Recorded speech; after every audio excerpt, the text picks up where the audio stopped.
अस्सलाम वालेकुम ख़वातीन व हज़रात।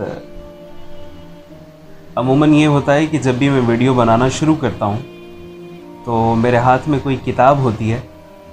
आज ऐसा नहीं है, आज मेरे पास कोई किताब नहीं है, लेकिन आज मेरे साथ मौजूद हैं उवैस करनी साहब। उवैस करनी की शख्सियत किसी तारुफ़ की मोहताज तो नहीं है, लेकिन ये कि मौजूदा दौर में गालिब पे अगर कोई अथॉरिटी समझा जाता है तो वो आप ही हैं। और हमारी खुशनसीबी कि आज इन्होंने कुछ वक्त निकाला और हमारे पास तशरीफ़ लाए, और हमने इस मौके को गनीमत समझते हुए कुछ बातों को रिकॉर्ड करने का इरादा किया, और जिस पे इन्होंने रज़ामंदी भी ज़ाहिर कर दी। और तो इनका सबसे पहले तो बहुत शुक्रिया कि इन्होंने हमें इस काबिल समझा कि कुछ बातें हमारे साथ शेयर करें।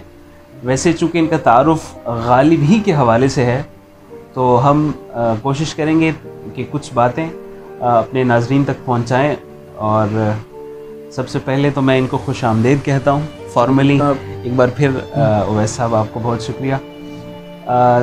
जिस तरह से गालिब को मुतारिफ़ करवाने का सहरा आपकी सर जाता है, मेरा नहीं ख्याल कि मौजूदा दौर में सोशल मीडिया पे, वैसे किताबें तो वैसे ही लोग उनसे दूर हैं, और सोशल मीडिया की हद तक अगर देखा जाए तो गालिब को जिस तरह से आपने लोगों तक पहुंचाया है, तो उसके लिए आप मुबारकबाद के भी मुस्तहिक हैं, दाद के भी मुस्तहिक हैं।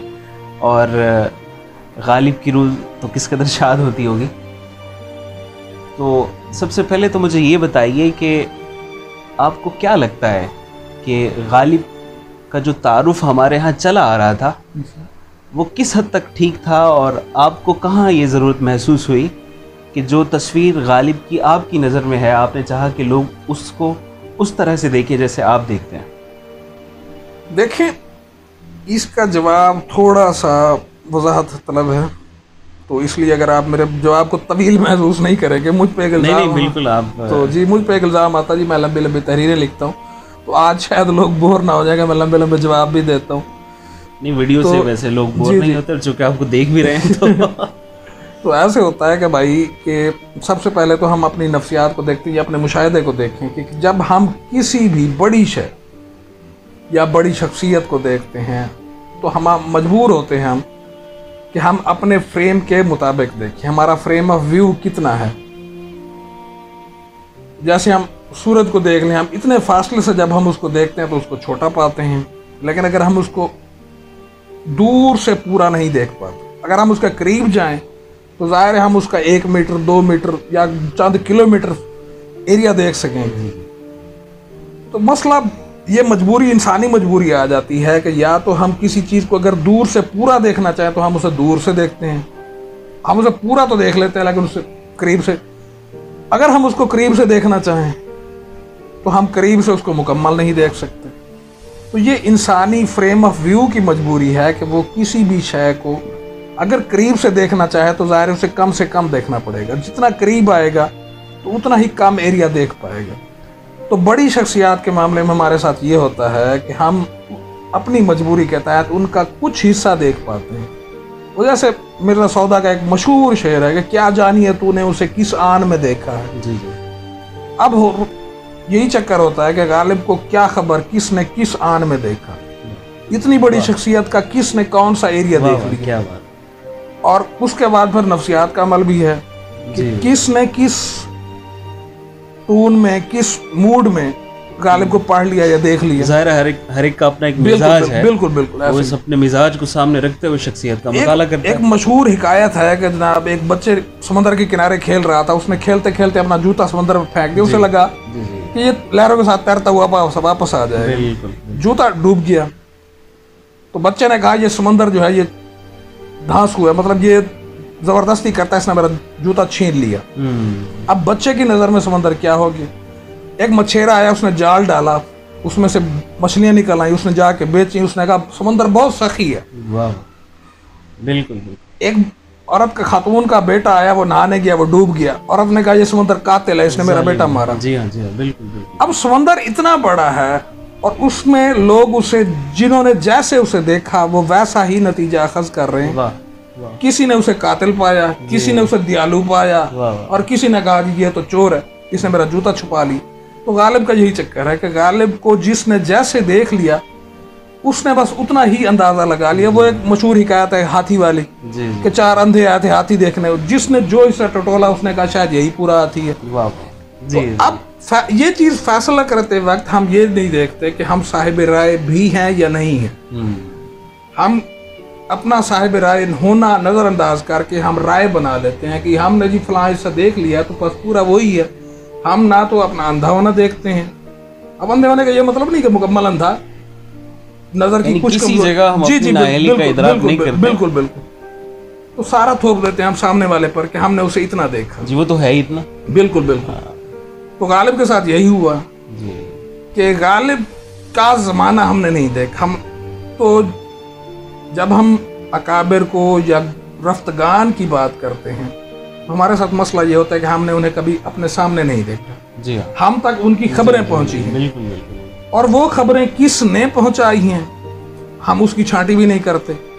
अब फर्ज करें मिर्जा गालिब की किसी मुखालिफ ने कोई खबर हम तक पहुंचा दी तो जाहिर है उसने अपना मार्जिन भी रखना था, अपनी नजर उसने बयान किया और अपनी मुखासमत जो उसकी नफ्सियाती उसका रद्द-ए-अमल है वो भी उसमें शामिल है। ऐसा ही है। इसी वजह से अल्लाह ताला ने कुरान में इरशाद फरमाया कि ऐ ईमान वालों जब तुम्हारे पास कोई फासिक खबर लाए, इज़ाकुम फासिकुम बिनबअ, बिल्कुल बिल्कुल बिल्कुल ऐसा ही है, तो उसकी तस्दीक कर लिया करो। ऐसा ना हो कि तुम किसी गलत फहमी में किसी कौम पर जा पड़ो और बाद में तुम्हें अपने किए पे शर्मिंदा होना पड़े। बिल्कुल बिल्कुल। तो ऐसा ही होता है। हम तक गालिब को और हमारे दरमियान फासला हो गया 150 साल कम अज कम। अब इस 150 साल के दरमियान में मुंह दर मुंह खबर बदलती रही, एडिशन होते रहे, हर किसी ने अपनी मर्जी का एडिशन कर दिया।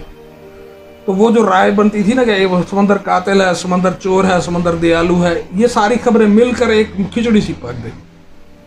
अब ये खिचड़ी ज़्यादा खबर हम तक पहुंच आई है। अब उसमें से हर बंदा क्या करता है, वो अपनी पसंद का गालिब चुन लेता है। वाह वाह। हम उसमें किसी को दयालु पसंद है तो वो कहता लो जी मैं तो दयालु ही चुनूंगा भाई, किसी को जनाब वो पसंद है तो वो कहता मैं तो इसको ही चुनूंगा। हर किसी ने अपने मुवाफिक गालिब चुन लेना। बहुत खूबसूरत। तो इसमें से हम छांटी नहीं कर सकते कि ये खबर दुरुस्त है या नहीं है। तो ये काम होता है मतलब बड़े लोगों का था जिन्होंने करना था लेकिन उन्होंने अपनी जिम्मेदारी पूरी नहीं की। अब मसला ये बन गया कि हम जैसे छोटों को, अब आपने मेरा तारुफ इतना बड़ा करा दिया मुझे शर्म आ रही, तो हम जैसे छोटों को वो वाली गर्द बिठानी पड़ रही है कि जो बड़े फैला गए। वो गर्द की एक मिसाल देता हूँ। मौलाना हाली गालिब के साथ रहे तो उस वक्त मौलाना हाली नौजवान थे, गालिब की आखिरी उम्र थी। तो मौलाना हाली ने उनको एक बच्चे की नज़र से देखा। तो एक बच्चा उसकी नज़र में जो कुछ उसके पास होता है, यानी कि जो जो बातें उसने सुन के पहली बार अपने दिमाग में बिठाई होती हैं कि ये हक है, तो उसने उन्हीं के मुताबिक गालिब को जांचना था। तो अब मौलाना हाली ने बच्चे की नज़र से जब गालिब को देखा तो उन्हें जो गलत लगा, जो ठीक लगा, वो उसको हूबहू वैसा ही लिख दिया। लेकिन हम ये पढ़ते हुए भूल जाते हैं कि इसमें उनका अपना मिजाज भी शामिल है। बिल्कुल बिल्कुल। अब मौलाना हाली वो खुद फरमाते हैं कि मैं उन दिनों ऐसा था कि मैं समझता था कि मुसलमान ही अल्लाह के वो खास बंदे हैं और मुसलमानों में सिर्फ अहले सुन्नत ही जन्नत में जाएंगे और अहले सुन्नत में से सिर्फ हनफी। तो अब इतना मुतशद्दिद ज़हनियत का बंदा, वो जाहिर है वो गालिब की जो बशरी कमजोरियां वो देखता होगा तो वो क्या सोचता होगा। जिस वक्त उसकी अपनी जहनी सतह यानी अपनी तज्जियाती सतह आप कह लें कि ये है, जी जी जी, ऐसी सूरत में वो गालिब का तज्जिया कैसे कर रहा होगा, गालिब की खबर क्या दे रहा होगा। तज्जिया की तो बहुत बात ही नहीं करते ना वो। उसने गालिब हाली का जब बचपना गुजर गया तो हाली ने दीगर शख्सियात देखी, सर सैयद अहमद खान, अल्लामा इकबाल, तो उन्हें लगा कि गालिब ने तो कुछ किया ही नहीं। इस्लाह पसंद या मुफक्किर ये शख्सियात तो ये हैं कि जो कौम के लिए इतना कुछ कर रहे हैं। तो हाली के जहन से गालिब का जो वो एक इमेज था ना वो जरा छोटा बन गया सर सैयद से। तो अब सर सैयद के मुकाबले जी जी जी, तो उनकी मरूबियत उधर भी जरा बढ़ गई। तो ये चक्कर बन गया कि हाली ने लिख दिया मुकदमा शेर व शायरी में कि गालिब का कलाम खींच तान कर भी इस्लाही कलाम के शर्त पे पूरा नहीं उतरता। और आज हम जैसे आमी भी जब ये राय सुनते तो हैरान रह जाते कि हाली ने दीवाने इतना छोटा सा दीवाने गालिब 197 गजलें उन्होंने ना देखी होंगी, लेकिन नहीं, क्योंकि उस वक्त हाली इस्लाह को कुछ और समझते थे। हाली चूंकि उस वक्त खुद ये नज़में लिखते थे, तो चूंकि गालिब ने नहीं लिखी, तो हाली ने यही सोचा होगा कि गालिब तो भाई कुछ कमी कर गए, उन्हें नज़में लिखनी चाहिए थी। ऐसा ही कुछ दिन पहले फरहत अब्बास शाह साहब का एक कॉल सुना कि गालिब ने गलत किया, उन्होंने नज़में नहीं लिखी। तो जब हम इस किस्म के लोग गालिब की ये कमियां बताएंगे, तो ये भी अब जितने लोग इनके फॉलोअर होंगे फरहत अब्बास शाह साहब के, तो वो तो यही मानेंगे कि गालिब ने बाकी गलती कर दी, उन्हें नज़में लिखनी चाहिए। वो एक अधूरापन निकालेंगे, अधूरापन निकालेगा, बिल्कुल। क्या ये कमी है। तो ये जो जितनी भी खबरें हम तक पहुंचती हैं, तो उन्हें हमने क्या करना है, कुरान हमें कहता है कि हम उनकी तस्दीक कर लें दीगर जराए से। तो अगर गालिब की खबरें हम तक कई और जराए से भी पहुंची हैं, तो हमें चाहिए कि हम राय बनाने से पहले उन तमाम खबरों का जायजा लें। लेकिन बाद लोग सहल पसंद कह देते हैं भाई इतना टाइम किसके पास है, तो अगर इतना टाइम नहीं है तो भाई फिर राय भी ना दो। बिल्कुल बिल्कुल कि आपके पास टाइम भी नहीं है, आप दीगर चीजों का मुताला भी नहीं करना चाहते, उनका तकाबल भी नहीं करना चाहते, और आप राय भी जरूर देना चाहते, तो इसका मतलब है आप खुद एक और गर्द उड़ा रहे हैं। जी हाँ, जी हाँ। तो हम जैसों के लिए एक फटीक बना रहे हैं कि हमने जनाब इसकी भी सफाई करनी है, तो ये चीज बन जाती है। तो गालिब की बड़ी शख्सियत, और फिर हमारे साथ ये होता है कि हम अपने लेवल, यानी कि इंसानी दिमाग की जो एक बुनियादी कमजोरी है वो है मवाजना। दिमाग किसी भी चीज को प्रोसेस करने के लिए मवाजना करता है। बिल्कुल। हम इसी वजह से हम में से हर इंसान कोई ना कोई आइडियल बनाता है। जी जी जी। अब हमारे जहन में जो आइडियल होती है हम मवाजना करने के लिए होगा। अब जैसे ही किसी अनजान बंदे ने गालिब को पहली बार पढ़ा, बिल्कुल, तो वो जाहिर लाजमी बात है उनका मवाजना करेगा कि गालिब जी वो बुजुर्ग थे। अब वो उसका किसी बुजुर्ग से मवाजना करेगा।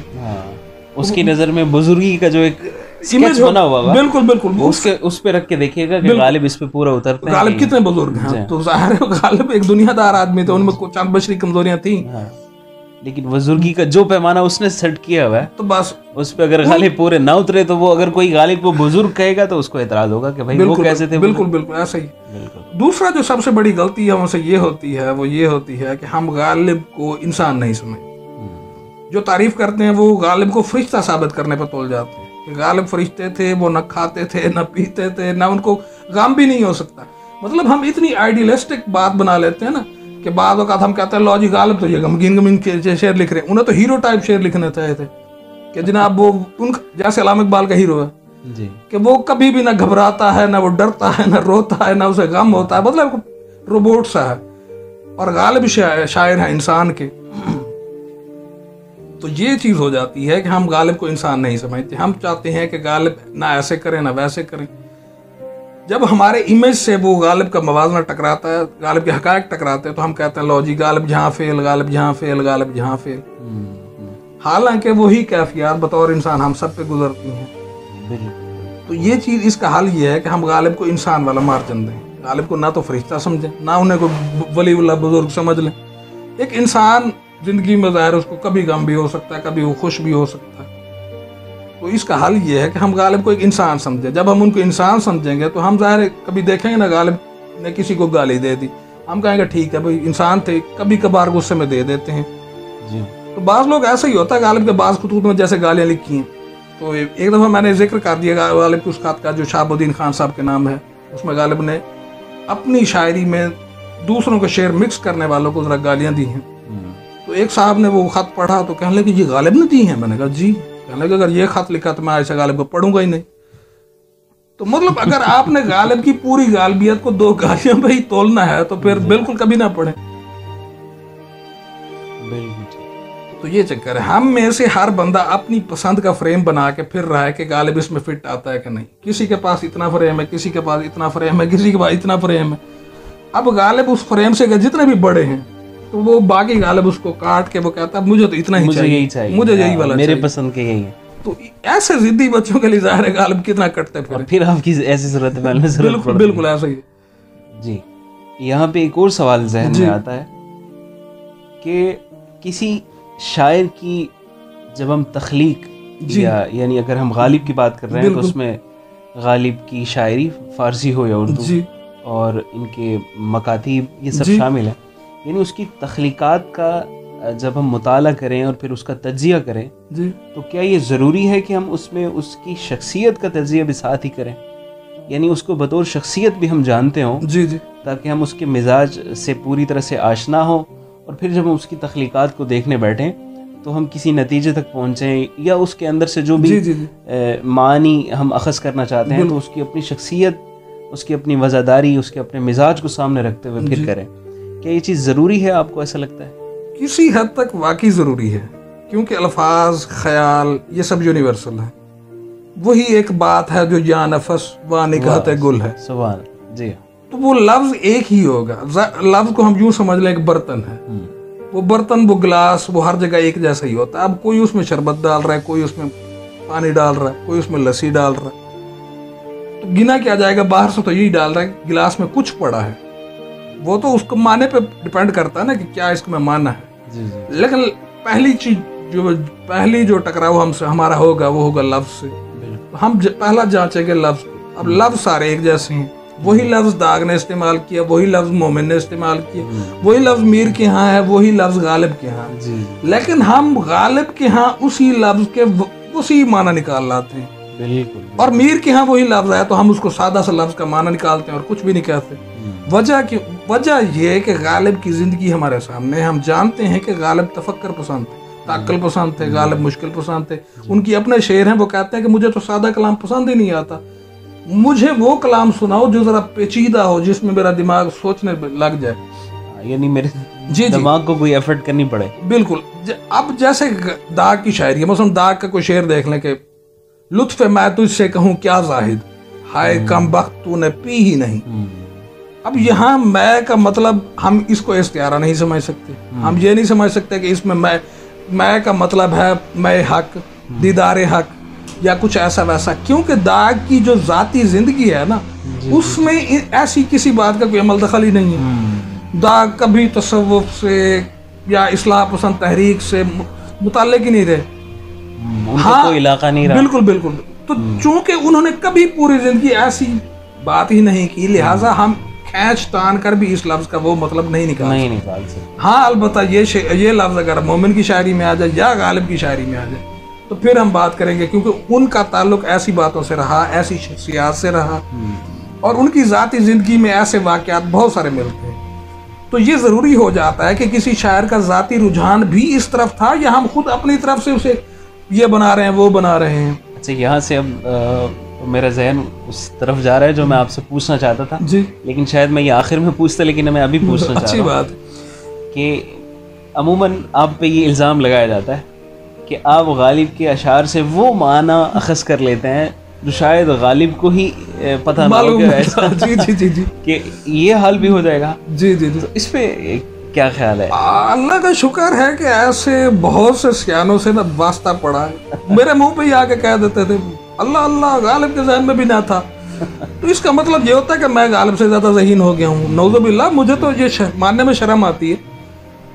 तो ऐसा समझने वाले दरअसल ये कह रहे होते हैं, भाई हमारी नज़र में तो गालिब एक दूध पीता बच्चा है, कि उनके हाथ में फीडर था, वो गाँव गाँव करते थे। नवाब ज़ियाउद्दीन खान और जो उनके थे वो लिख लेते थे, जी गालिब ने एक शेर लिख दिया। तो जब आपने गालिब की जिंदगी को पढ़ा ही नहीं होगा कि गालिब कितने मुताला पसंद थे, गालिब की दोस्तियां, बल्कि दोस्ती से मुझे याद है कि नबी करीम सल्लल्लाहु अलैहि वसल्लम की खूबसूरत हदीस है कि किसी भी शख्स की शख्सियत का अंदाजा लगाना चाहो तो उसके दोस्तों को देख लो। दोस्त का आईना होता है, बहुत सारे इस तरह के। और हैरत अंगेज तौर पर हमें गालिब की दोस्तों में से, बल्कि दोस्तों में से भी अगर जूम करके लंगोटिया दोस्तों में, सबसे खास दोस्तों में आए ना, अपने वक्त की जय्यद तरीन इल्मी शख्सियत मौलाना मुफ्ती सदरुद्दीन आज़ुर्दा साहब, बिल्कुल चीफ जस्टिस, जी हाँ, अपने वक्त का मुफ्ती आजम, जैसे आज हम मुफ्ती आजम कहते हैं, काज़ी उल क़ज़ा, तो इस लेवल के वो उनके बेतकल्लुफ़ दोस्त। एक होता दोस्त, एक होता बेतकल्लुफ़ तन्हाई के दोस्त। बिल्कुल बिल्कुल।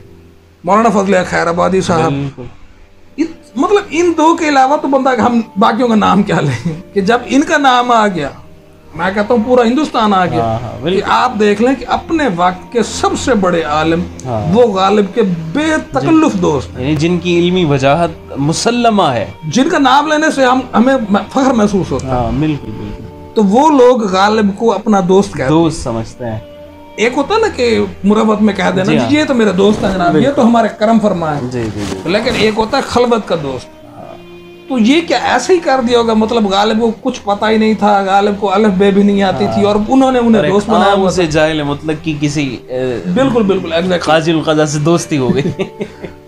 तो फिर ऐसे होता है कि मतलब अगर ये बातें गालिब के जहन में ना थी तो ये बात करने वाले इसलिए भी कहते हैं क्योंकि उन्हें मालूम नहीं कि शायरी भी पाबंद शायरी होती है। वो समझते हैं कि शेर शायद ऐसे ही कोई बात का यानी कि ऐसे ही जैसे छट्टा मारते हैं ना, एक लायानी बात कह देने का हाँ जी। तो जैसे किसी ने छींक मारी उसके छींटों से गजल लिखी गई, वो इतनी तरतीब से गिर गए, किसान जैसे जाकर छट्टा मारता वो गिरे और वो इतनी तरतीब से लिखा हुआ जनाब ये आगे। तो ऐसे नहीं होता, वो नहीं जानते कि शेर लिखते वक्त शायर उरूज की पाबंदी करता है।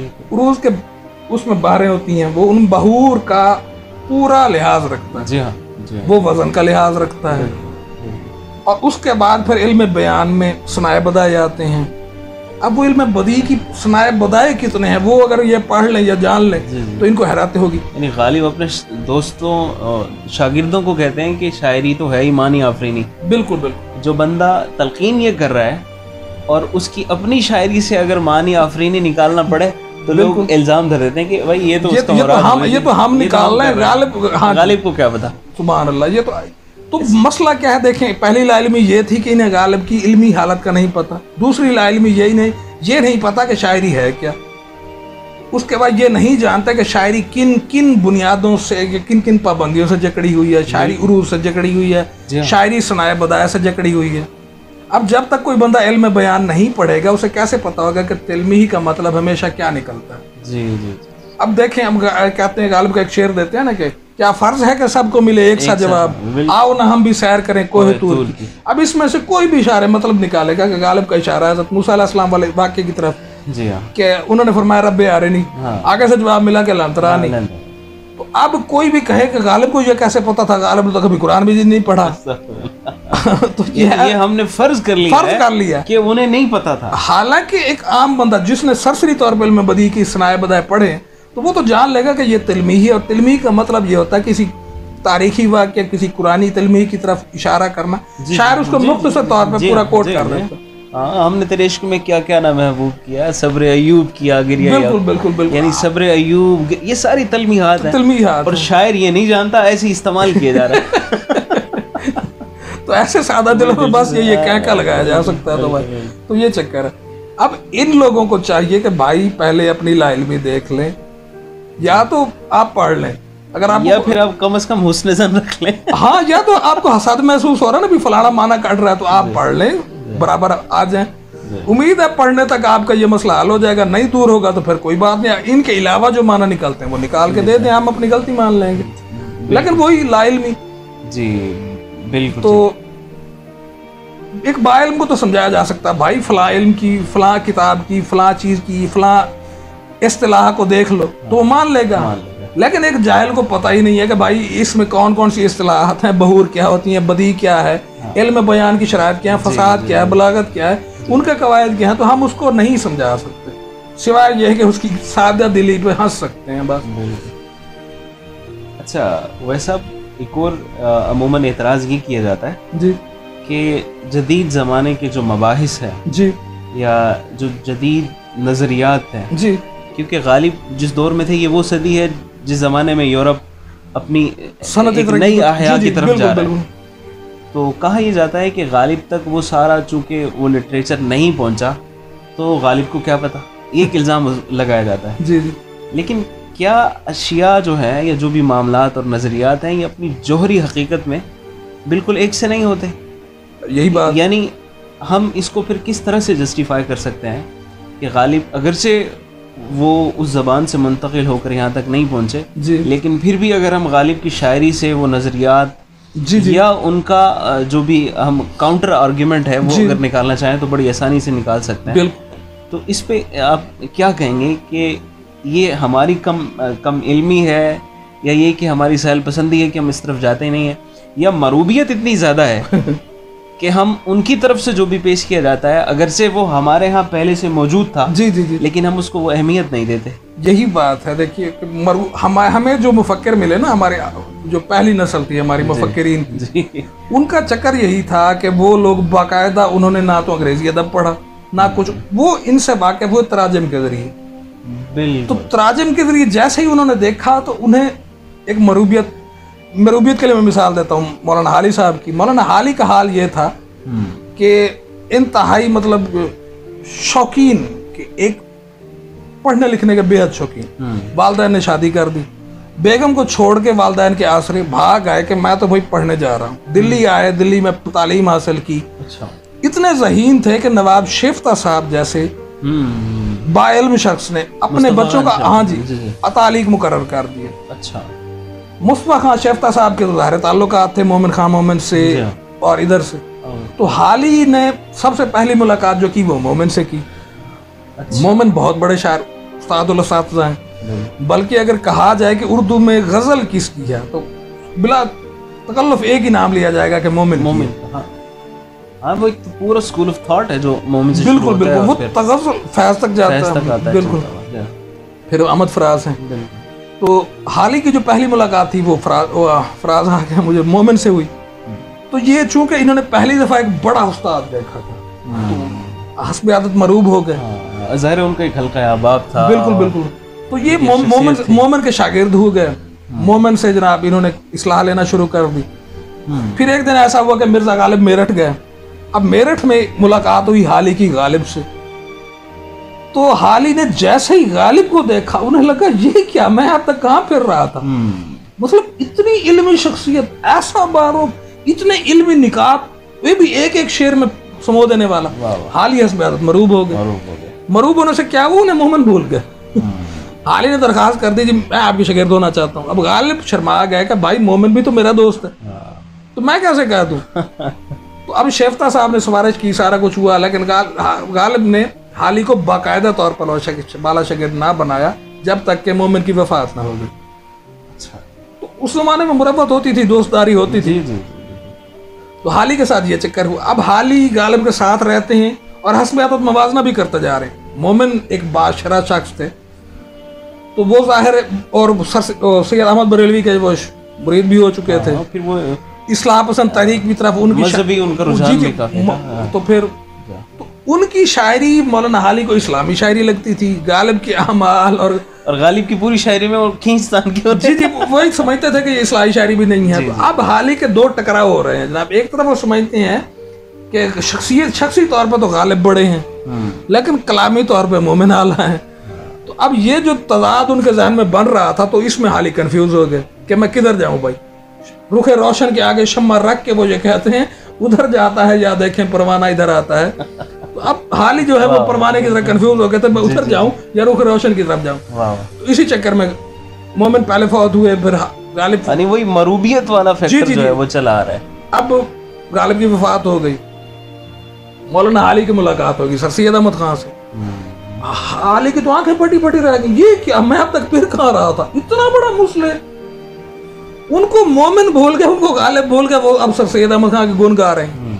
गुण इतने गा रहे हैं कि जब हाली ने 2 किताबें लिखी हैं सवाने में, एक है हयात जावेद, वो है सर सैयद अहमद खान की, एक है जी यादगार गालिब।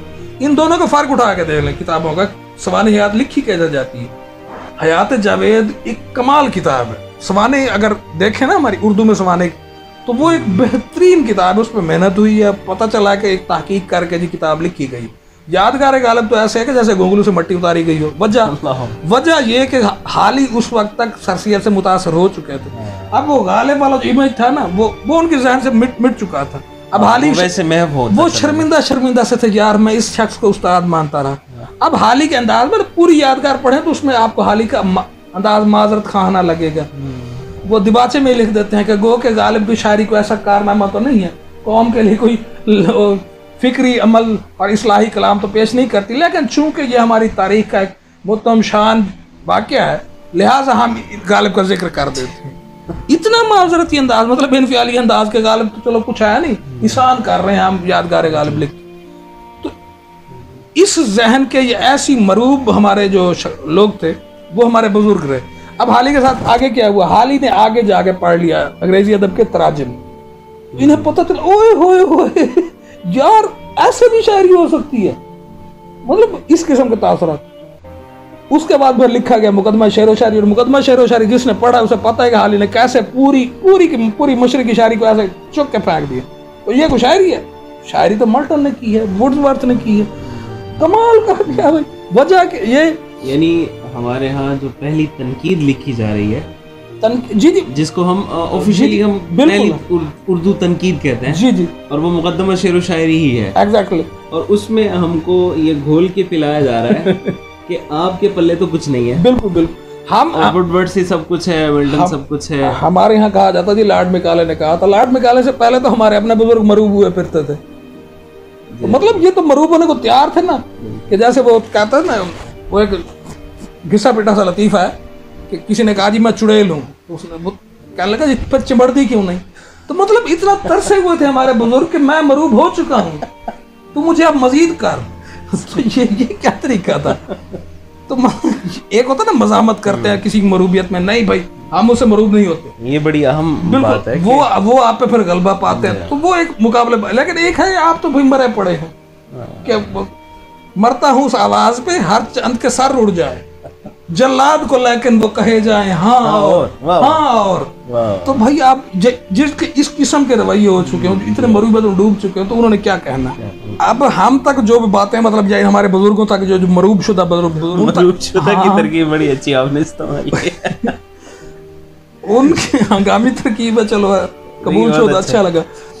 तो इनके सामने जो तराजम पहुंचे थे, ज़ाहिर असल की लफ्ज नहीं पहुंचे थे, अगर ये असल लफ्ज पढ़ते तो ये उनके खोज में निकलते। इन तक वो हल शुदा तराजम, उनकी वजाहत ब्रैकेट में ज़ाहिर लिखा हुआ होता होगा, तो वो अल्फाज पूरी वजाहत से पहुंचे, इन्होंने पढ़ लिया, मरूब हो गए, क्योंकि इन्हें वो अल्फाज खुद हल नहीं करने पड़े, इन्हें बनी बनाई एक चीज मिल गई, तो इन्हें लगा ओए होए यार ये खजाना भी इधर पड़ा था, ये चिंगारी भी यार अब इसी खाकिस्तर में है। तो ये वाला चक्कर था। तो वहां से हल शुदा किताब, मतलब एक किसी ने अगर फर्ज करें किसी शेर में अगर कोई साइंसी नुक्ता था, तो मुतरजम ने उस पर ज़ाहिर हाशिए में या ब्रैकेट में लिख दिया होगा कि इसका ये साइंसी मतलब है। तो मौलाना ने उसको वैसे पढ़ लिया कि एक बंदा बता रहा है। लेकिन गालिब की शायरी में ऐसे कई हकायक आए हैं कि जो उस वक्त हमारे हिंदुस्तान में तो वो समझे नहीं जाते थे। जैसे कोई नहीं जानता था कि पानी भी हवा बन जाता है।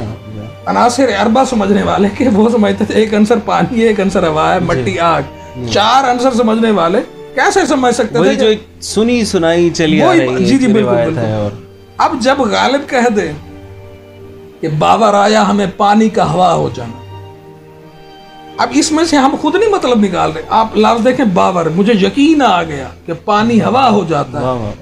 ये बहुत अच्छे, कोई मतलब कोई साफ दिल पूरी की पूरी आप इसके अंदर से फिजिकल साइंस, फिजिकल केमिस्ट्री उठा निकाल सकते हैं। बिल्कुल। अब या तो पानी हवा ना बनता हो या आप कह दें कि गालिब ने तुक्का लगाया है, तो तुक्के वाली बात की तरदीद खुद गालिब कर रहे हैं कि बाबर आया। अब बाबर आया का वो ये मतलब यकीन आया, यानी लफ्ज का किस तरह से इस्तेमाल उसकी हकानियत पे दलील बन रहा है। यही चीज है कि गालिब का टोटल जितने भी एतराज़ात हैं वो गालिब का शेर खुद दे देता है। तो बाबर आया हमें पानी का हवा हो, कहते भी है ना कि गालिब की शरह खुद कलाम गालिब ही है। बिल्कुल एग्जैक्टली। वाह वाह, बहुत अच्छा। तो अभी बाबर आया पानी का हवा हो जाना, इसी तरह एक मसनूई सियारे पे शेर है गालिब का कि छोड़ा माह नक्शब ने। अब गालिब को मालूम था कि एक मसनूई चांद बनाया जा चुका है, गालिब के जहन में ये तस्वुर था। इसी तरह गालिब का एक कमाल शेर है कुफल अबजद पे। बिल्कुल बिल्कुल, कि था किस्मत में कुफल अबजद मिलते ही जुदा हो जाना। और फिर वो ये कि जब वो तवालत का जिक्र करते हैं तो खाक हो जाएंगे हम तुमको खबर होने तक। अब खाक हो जाएंगे यानी पूरा डीकम्पोजिशन का कॉन्सेप्ट है, सारा बायोलॉजी है सारी। डीकम्पोजिशन से मुझे याद आया कि कमाल शेर है, मेरी तामीर में मुज़मिर है एक सूरत खराबी की। सुभान अल्लाह। कि डीकम्पोजिशन कहीं बाहर से नहीं होती, एक खलिया या एक एटम अपने अंदर एक आइसोलेटेड सिस्टम है, उस आइसोलेटेड सिस्टम में खराबी कहीं बाहर से नाज़िल नहीं होती, वो उसके अंदर मौजूद है और तख्लीक के वक्त से मौजूद है। मुझे अच्छी तरह से याद है। हैवला बार के खिरमन का खून गरम है दहक। वाह वाह वाह। वो जो खिरमन पे बार गिर रही है वो उसको कुछ और नहीं चला रही, वो उसका अपना खून है, उसमें से पोटेंशियल एनर्जी निकल रही है। मुझे अभी वो याद आ रहा था जी, यानी गालिब की जो तस्वीर हमारे यहाँ है, जी जी, एक उर्दू के टीचर है जिनसे मेरी वाकफियत है। मुझे अपने टीचर याद आ गए। तो उनसे जब गालिब का पूछा तो वो ये उनका सिर्फ वही जो बातें चली आ रही हैं जी कि कर्ज की पीते थे मैं और इस तरह की बातें कि वो तो बिल्कुल ही बेपरवाह। बल्कि ये क्या विकिपीडिया पे चले जाए ना कि गालिब के बारे में ढूंढे तो गालिब के पेज पे क्या लिखा हुआ है, कोई इल्मी कारनामा नहीं, गालिब ने ये इल्मी कारनामे की।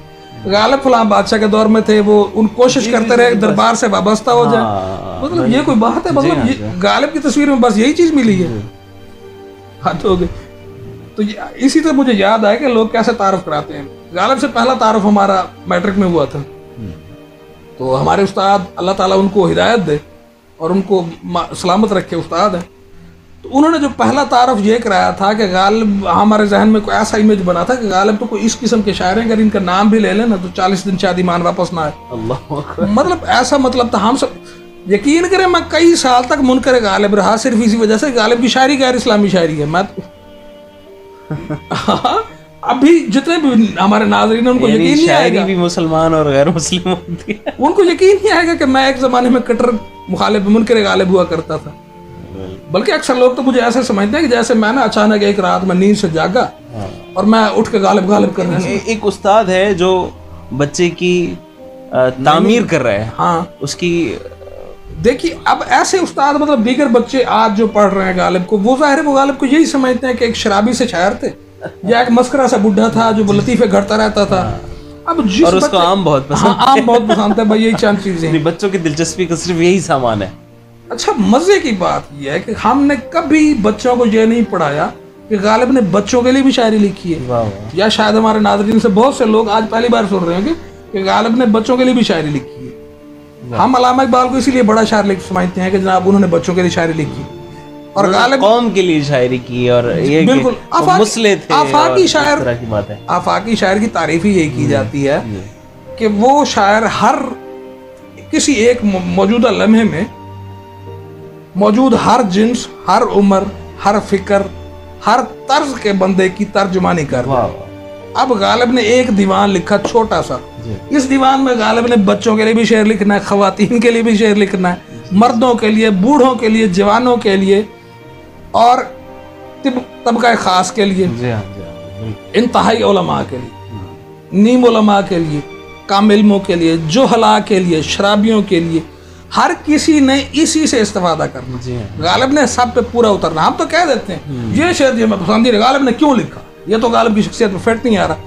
अब क्या पता वो शेर हमारे लिए नहीं, गालिब ने किसी और के लिए लिख रखा हो। तो ये चक्कर बनता। अब बच्चों की शायरी में बात आ गई। हमने कभी नहीं बताया अपने बच्चों को कि गालिब ने बच्चों पे शायरी की। मैं आपको एक मज़ेदार बात बताऊं कि गालिब का कुछ कलाम ऐसा है जो शीर खार बच्चों के लिए, जो बोल भी नहीं सकते, वो उनके लिए भी कलाम लिख गए। ये तो बड़ी नई बात, कमाल कर दिया हम बता रहे हैं। तो ये चीजें हम कभी नहीं बताते कि गालिब को, बच्चों को नहीं बताते कि गालिब बच्चों के भी शायर हैं, या मिर्जा गालिब बच्चों से कितना प्यार करते थे। गालिब ने बच्चे कैसे, जब हम खुद नहीं जानते तो हम किसी और को क्या बताएंगे। जी, तो यही मसला है कि हम बच्चों से जब गालिब का तारुफ ही ऐसा कराएंगे, वो उनके ज़हन में यही पहला नक्श जो बैठ जाएगा, तो बड़े होकर भी यही चलेगा। बिल्कुल, बिल्कुल। तो ये मसला होता है कि उस शेख सादी का एक शेर है ना, खश्ते अव्वल चूने हद में मार काज, तासुर यमीर व दीवार काज, के जब मेमार पहली ईंट ही टेढ़ी रख देगा, आप उसको सुरैया तक तामीर करते जाओ तो टेढ़ी जाएगी। तो भाई जो पहली ईंट है, हम इसको अगर दुरुस्त करना शुरू कर दें तो यही बात है। तो हम बात कर रहे थे कि गालिब के अशार में साइंसी हकायक अगर निकल आए तो उन पर यकीन क्यों नहीं आता। उसी पर बात कर रहे थे जैसे अभी हमने बाबर आया पानी का हवा हो जाना, ताकि तुझ पे खुले एजाज हवाए साइकिल, देख बरसात में सब्ज आईने का हो जाना। सुभान अल्लाह। इनमें मसला क्या है? मसला ये है कि उस वक्त लोग ये नहीं जानते थे कि ये वो मज़ाहिर हैं जो हकीकतन वजूद रखते हैं। बल्कि अभी मैं आपको सबसे बड़ी मिसाल दूं, एक ऐसा शेर जो आज खुला है 2020 में। कैसे खुला है? वो एक शेर है कि जी रफ्तार उमर काते राहे इज़्तिराब है, इस साल के हिसाब को बर्क आफताब है कि मेरे इज़्तिराब में मुझ पर ये वक्त गुजरता है, उसका अगर हिसाब लगाना है तो बर्क चमकने के वक्फे को 1 साल गिनो, तो फिर जाके मेरी तो उस वक्त। अब इस चीज में हमें इस शेर को डिकोड करने के लिए चाहिए था कि हमें वक्त का सबसे छोटा वक्फा मालूम हो। हम समझते थे सेकंड, लेकिन सेकंड तो क्वांटम फिजिक्स पे बहुत बड़ा वक्फा है, बहुत बड़ा ड्यूरेशन है। बिल्कुल। अब उस ड्यूरेशन को काम करते जाए, millisecond, decisecond, nanosecond तक नहीं जानते हम नैनो सेकंड से आगे।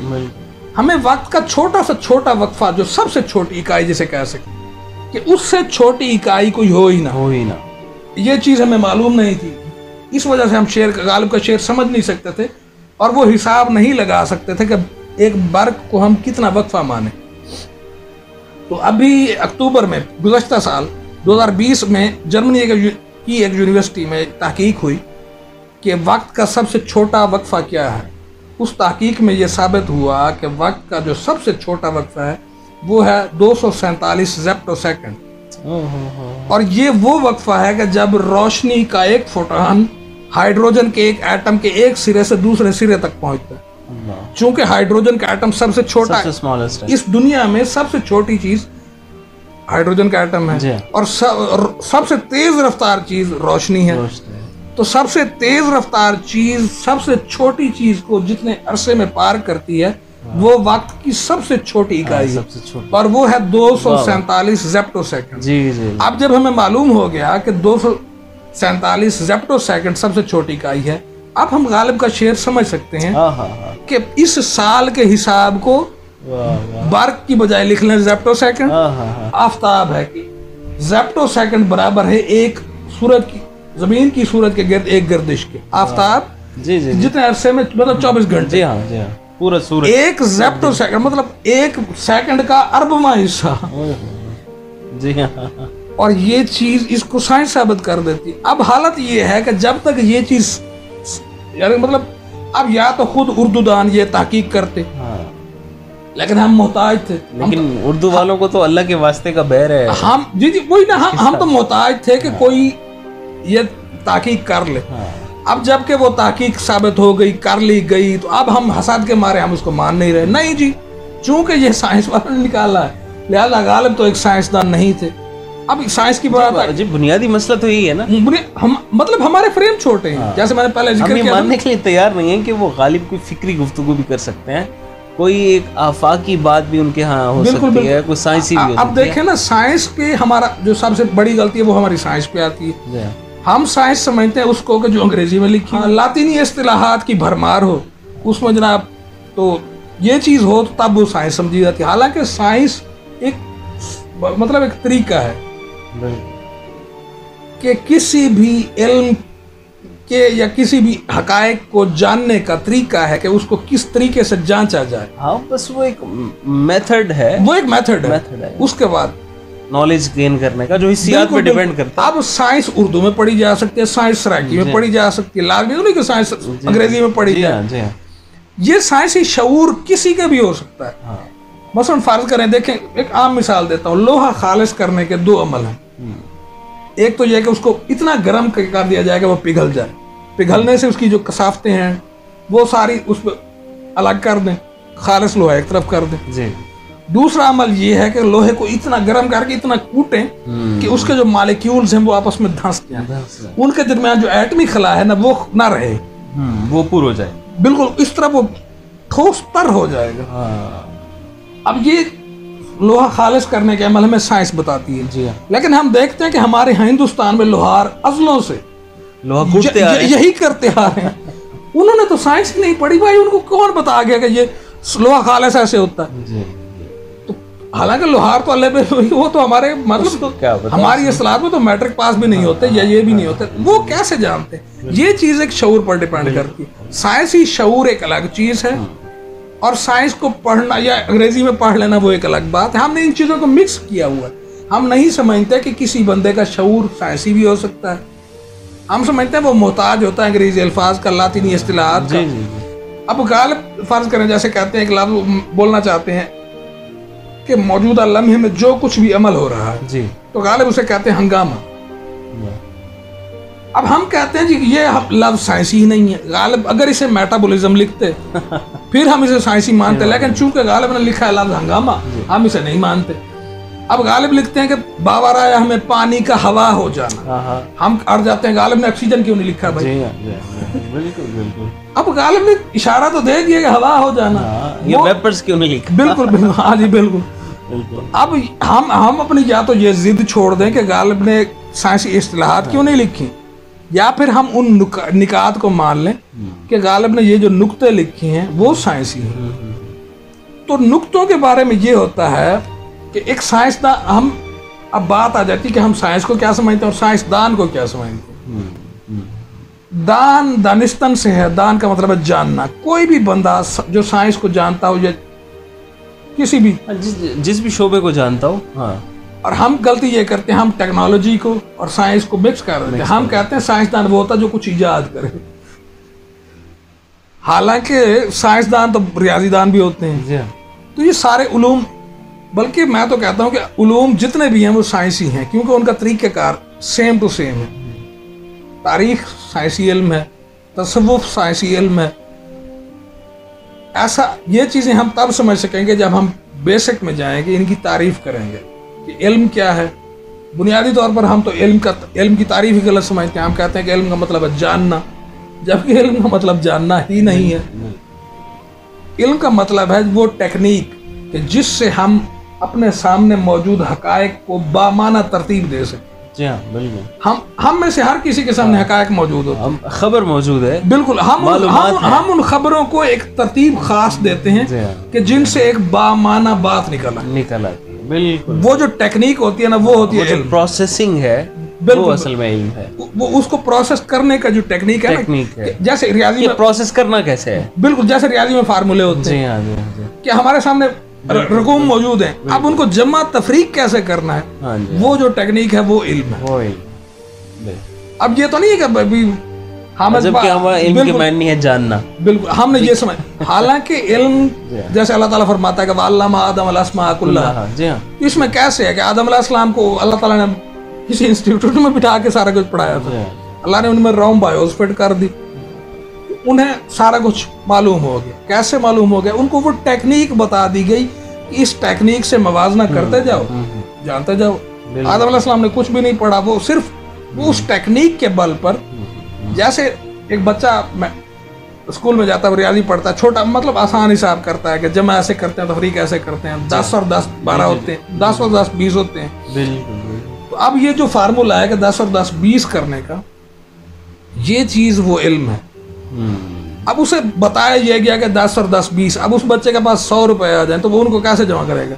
वो करेगा 10 और 10 20, 10 और 10 20, 10 और 10 20, और फिर इन 20 को 5 10 जो है ये 100 हो गए, वो इस तरह कर लेगा। मतलब फार्मूला उसको एक बताया, लेकिन वो उसको पूरी जिंदगी अप्लाई करता रहेगा। तो यही चीज होती है साइंसी शऊर। ऐसी ही बात है, लाजमी नहीं है कि वो उसने एक नुक्ता अगर सीख लिया ना, अपनी जोहरी हकीकत में तो वो वही है। एग्जैक्टली। अगर मेटाबॉलिज्म नहीं लिखा, हंगामा लिख दिया है, मॉलिक्यूल नहीं लिखा, कोई और लफ्ज उसके लिए इस्तेमाल कर लिया। बिल्कुल बिल्कुल। हम लफ्जों में झगड़ते हैं, हम ये नहीं देखते कि माना कि भाई टर्मिनोलॉजी वो वाली क्यों नहीं है। एग्जैक्टली। बड़ी अजीब सी। तो ये एक अजीब जिद है कि गालिब या तो भाई वो वाले लफ्ज लिखें और या फिर हम उनको साइंसी नहीं समझते। तो बस ये चक्कर है जी। वैसा फिर इससे एक और बात की तरफ जहन जाता है जी कि क्या फिर हमारे यहाँ गालिब को रीडिस्कवर करने की ज़रूरत है, खुसूसन स्कूल और कॉलेज की सतह पे। ज़ाहिर है जो बड़े इल्मी हलके हैं वहाँ तो इस पे बात भी होती है जी, और यकीनन काम भी हो रहा है, लेकिन हमारे जो ये तबका है स्कूल कॉलेजेस और फिर ये कि यूनिवर्सिटीज़ वाला जी, यहाँ जो पढ़ा रहे हैं, क्या इनकी किसी ट्रेनिंग की ज़रूरत है? इन ख़ास लोगों को गालिब को रीडिस्कवर किस तरह से करना चाहिए? जी, कोई कोर्स डिज़ाइन करना चाहिए, या ये कि हमारा तो जो भी बस चलता है हम उनको आपकी तरफ भेजते हैं कि आप तिलिस्मात गालिब का जो पेज है वो देख लें, तिलिस्मात गालिब का यूट्यूब चैनल देखें। तो लेकिन ये कि इसको बाकायदा इदारों में, इंस्टीट्यूट्स में किस तरह से हम इसको रीडिस्कवर कर सकते हैं? देखिए, सबसे पहले जब हम ऐसी बात कोई करते हैं तो हम उसको कहते हैं ना फलां चीज़ इल्म है, तो इल्म क्या है पहले इस बात को तय करते हैं, ये किसका अहाता करेगा, उसका मौजू क्या है, वो उस मौजू को तय कर लेते हैं। फिर उसकी गर्ज व गायत होती है कि ये किन किन इलाकों से ये गुजरेगा या किन किन मुताल्लकात पे बात करेगा, तो वो तय हो जाते हैं। फिर उसके असूल बन जाते हैं कि हम इन उसूलों से इस इल्म से मुतल्लिक़ हक़ाइक़ को जांचेंगे। बिल्कुल बिल्कुल। और गालिबियात को बदकिस्मती से और इंतहाई अफसोस के साथ कहना पड़ रहा है कि अभी तक इसको इल्म का दर्जा नहीं दिया गया। इसके जो मतलब असूल और कवानीन जो बनने चाहिए थे या जिन जिन चीज़ों की ज़रूरत थी वो नहीं की गई। ऐसे ही मतलब उठ के आके कोई भी बंदा वो आके भी ऐसे ही शुरू कर देता। बिल्कुल बिल्कुल खामखा। मैं आपको एक बड़ी मिसाल देता हूँ। एक साहब हैं सुहेल अहमद खान साहब, क्रेडिट पे उनकी एक PhD है, वो उन्होंने तकाबली अदब में की है और जाकर की है अमेरिका से। अच्छा। वहाँ से वो तकाबली अदब से करके आए हैं। तो एक दफ़ा मैं सिर्फ उनकी डिग्री देखी, मैंने कहा भाई अच्छा लिखा होगा। उनकी एक किताब है चंद तनकीदी तहरीरें, तो चूंकि नाम था साथ डिग्री भी नहीं थी, तो मैंने कहा कुछ अच्छा लिखा होगा। किताब खोली, उसमें थी एक फहरिस्त थी, उसमें एक मजमून था बजनूरी के मकाले पे तनकीदी नज़र में। ज़ाहिर है डॉक्टर अब्दुर्रहमान बजनूरी साहब, हाँ वो एक नाम है गालिब। तो मेरी पहले मैं वहीं पे गया, पढ़ना शुरू किया। तो अब डॉक्टर साहब जिन्होंने PhD की है, उनकी मालूमात का ये आलम था कि उन्होंने सारा मलबा डॉक्टर साहब पे डाला कि बजनूरी साहब ने गालिब के कलाम को इल्हामी कह दिया। अब ये हालत है, मुझे हंसी आई कि इतने लेवल का बंदा इतनी बुनियादी बात नहीं जानता कि गालिब के कलाम को सबसे पहले इल्हामी किसने कहा। वो खुद गालिब ने कहा था। गालिब के बाद जिसने कहा था वो सर सैयद हैं। बजनूरी साहब तो तीसरी सफ में आते हैं इल्हामी कलाम जिन्होंने कहा था। तो अब सारा मलबा किस पे गिर रहा है जनाब? वो बजनूरी साहब पे। बजनूरी साहब ने ज्यादती कर दी कि इल्हामी कलाम कह दिया, चलो भाई ये बात भी हो गई। अब बात होती है ना कि आप किसी चीज पे या किसी चीज को जांचते हैं ना जब, तो हमारा लेवल कम से कम उससे अप होना चाहिए। अब बजनूरी साहब का इल्म,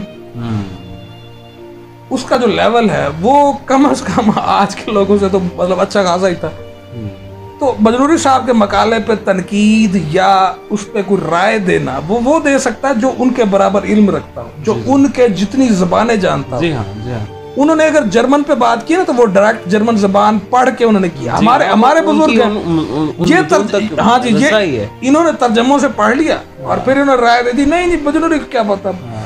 तो एक बंदा फास्ट हैंड इन्फॉर्मेशन से पे बात कर रहा है, एक बंदा तराजम के जरिए बात कर रहा है, तो वो कहता नहीं कि मैं तो बजनूरी साहब को गलत जानता। और डॉक्टर साहब जो सुहेल अहमद खान साहब ने दूसरी वो की जाती जो लफ्ज इस्तेमाल करना चाह रहे थे अब वही इस्तेमाल करें, तो ये एक सोशल मीडिया पे जाएगी और आप जैसे बोलना चाहें बोलो। तो अच्छा दूसरी चवल उन्होंने ये मारी। उन्होंने जो डॉक्टराना चवल मारी वो ये थी कि अब वो इस बात पे आ गए कि इल्हाम क्या होता है। बहुत अच्छी बात है कि इल्हाम ऐसे ही बुनियाद में जाकर जांचना चाहिए कि इल्हाम होता क्या है और गालिब का कलाम इल्हामी क्यों नहीं है। जी हाँ। मतलब एक बंदा कह रहा है इल्हामी है, उसे बताना चाहिए कि इल्हामी इस वजह से है। जी जी। एक बंदा कह रहा है कि इल्हामी नहीं है, 12 सबूत उस पे है कि इल्हामी की शरायत क्या है। अब बताइए कि ये कैसे और वो गालिब में नहीं है, लिहाजा गालिब का कलाम इल्हामी नहीं है। अब जनाब अगर कोई इल्हाम कोई ना माने सुने तो सही, वो कैसे नहीं मान। अच्छा उन्होंने जनाब किया क्या, उन्होंने जनाब मवाजना शुरू कर दिया कि पहले वैद मुकद्दस पे, अब वो उन्होंने वेद पे बात, सॉरी मैं इसका तलफ़ुज़ गलत बोल गया, इसका तलफ़ुज़ वेद है। तो अब वेद जो 4 हैं, अब उन्होंने बताना शुरू कर दिया कि वेद कितना है। 6 सफ़ात पे उन्होंने वेद की बात की कि वेद क्या हैं, कब लिखे गए, कितने मुसन्निफ हैं, क्या क्या हुआ। वजह यह है कि ये सारी मालूमात मौजूद हैं। जी वैसा वक्त बहुत ज़्यादा मैंने ले लिया आपका। जी बिल्कुल, रात भी बहुत हो गई है। वो जैसे मियां मोहम्मद बख्श ने फरमाया ना कि शाम पई शाम मोहम्मद घर जानी ने डरना। तो मेरा ख्याल है अब इसको ना वाइंड अप किया जाए और ऐसे सिलसिले जारी रहने चाहिए। इंशाल्लाह गुफ्तगू जारी रहेगी यार, जिंदा सोबत बाकी। जी वैसा। और सबसे पहले मुझे दाद देने दें, क्योंकि आप अपनी तारीफ तो नहीं कर सकते, आपने मेरी की है और मैं उस तारीफ के बदले में तारीफ नहीं कर रहा। आपने सवालात ही इतने अच्छे किए हैं कि ऐसे सवालात जो ज़रूरी हैं। बहुत शुक्रिया। और जिनके ये वो सवालात हैं जो बुनियादी हैं और ये करता कोई नहीं है। कि बुनियादी सवालात को छोड़ के हम इधर और टामक टोइयां मारते हैं और ये नहीं हो रहा वो जी। अमूमन इंटरव्यूज में ये होता है, आपने कब पढ़ना शुरू किया, हाँ आप क्यों मुतासिर हुए, इस किस्म के सवाल। लेकिन हमने आपकी मौजूदगी का फ़ायदा उठाया है और मुझे ये भी खुशी हुई कि आपने मुझे वो सवालात बताए भी नहीं, आपने फिलबदी पूछे, मुझे फिलबदी बताना पड़ रहा है, तो मुझे अच्छा लगा कि नहीं, जेन्युइनली आपकी जो राय है अगर वही सामीन तक, नाजरीन तक पहुंचे तो मेरा ख्याल ये अच्छी बात है। इसीलिए मुझे मजा आया कि हम उसको और पहले सवालात तैयार करें थे ना, वो मुझे अच्छा लगा कि सवालात का लेवल था, मुझे अच्छा लगा कि मुझसे ऐसे सवालात पूछे गए। ये आपका बड़ापन है और आपका बहुत शुक्रिया कि आपने इतना सारा वक्त दिया। रात मैं और भी दूंगा, इस वक्त 2 बज चुके हैं और मैं आपके नाजरीन का भी शुक्रिया अदा करना चाहूँगा जिन्होंने मेरे तवील जवाबात को सब्र से सुना। एक बार फिर आपका बहुत शुक्रिया। इस हवाले से अगर आप मज़ीद कुछ पूछना चाहें तो आप कमेंट्स में भी पूछ सकते हैं, और वैसा आपको दोबारा हम बुला लेंगे। और जो भी आपका सवाल हो इस हवाले से, आप तलिस्मात के पेज पे भी जाइए और उस पर इनकी शुरुआत भी हैं गालिब के हवाले से। जो भी राय ये रखते हैं उसको वक्तन फ़वक्तन ये अपने यूट्यूब पेज पे अपलोड भी करते रहते हैं, तो आप वो भी देखिए, उन पेजेस पे जाइए और जो भी सवाल हो वो भी। तो गालिब ने खुद ही फरमाया ना कि खाना है मजनून सहारा गर्द बेदरवाजा था, तो भाई वो तलिस्मात गालिब की फेसबुक ब्रांच हो या यूट्यूब ब्रांच हो, बेदरवाजा है, वहाँ पे किसी को कोई रोक टोक नहीं है, जो भी आए। ये तो वो फर्ज किफाया है, मैं ये कहूँगा। खड़ी के टुकड़ हो जाए, तत्ता हो या चूल्हा, आड़ फकीर राज राज खावड़, राजी हो या भुल्ला, तो भाई मुझे तो खुशी होती है कि मेरी वजह से कोई गालिब को पढ़ना शुरू कर दे या गालिब को समझ ले। चले जी, बहुत शुक्रिया आप सबका। अस्सलाम वालेकुम।